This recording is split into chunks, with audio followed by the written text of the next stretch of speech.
Are you recording? Yes, I'm recording. Delete that. No. Seriously. No. Rude. Okay. So, you have a system of linear equations right here. There's 3 equations. And what you do to start, basically what you want to do is you want to solve this system of linear equations, solve for x, y, and z. So first what you do is you get your augmented matrix, which is basically just taking the coefficient of each of these equations. So like 2x, that gets 2, just y, so the coefficient is 1, 1, negative z, negative 1. And then augmented means that the values are equal to, you draw a line right there, then you have 8, 11, negative 11, negative 3.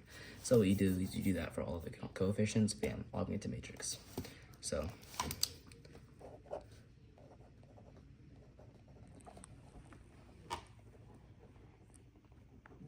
yeah, that looks like an A. Augmented matrix. So from there, what you do is you row reduce it. So what that means is I have row 2 right here, and what I did here is I did row 2 plus 3/2 times row 1. So that does, I have row 1's normal, row 3 is normal, then row 2, I have that plus, so like 3/2 times 2. And then basically adding it to this, you get 0, right? 1/2, 1/2, and then 1. That's what you're doing basically. And the goal of this is to get it to upper triangular form, which is basically getting it to having the values A, B, C, then 0, D, E, 0, 0, F. So having the values like that and kind of like a triangle. So from here, once we have this, row reduce it again. Row 3, we put row 3 plus row 1. So that gets rid of this coefficient right here because 2 minus 2 is 0.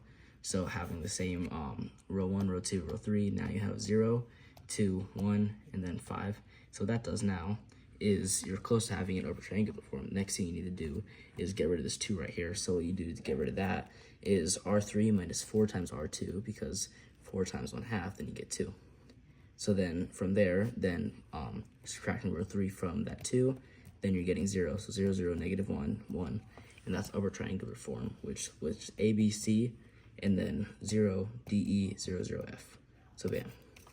Now, from there, what you do is you sub in your values. So from the third row, we have negative 1, z equals 1, because these are zeros, so negative 1, z equals 1. So then from there, z is just negative 1.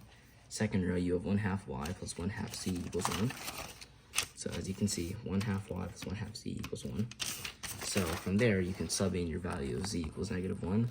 So then 1/2 y equals 1.5, and then that means y equals 3. Okay. So now you have y equals 3, you go to the first row, where 2x plus y minus z equals 8. So that's your 2x plus y minus z equals 8.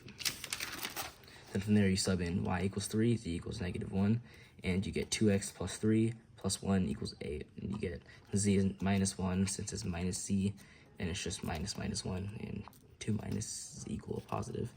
So from there, 2x plus 4 equals 8, 2x equals 4, x equals 2. So that solves the linear system. We have x equals 2, y equals 3, z equals 1. Bam. Sweet. That's going to be on the exam. Cool. Mm-hmm.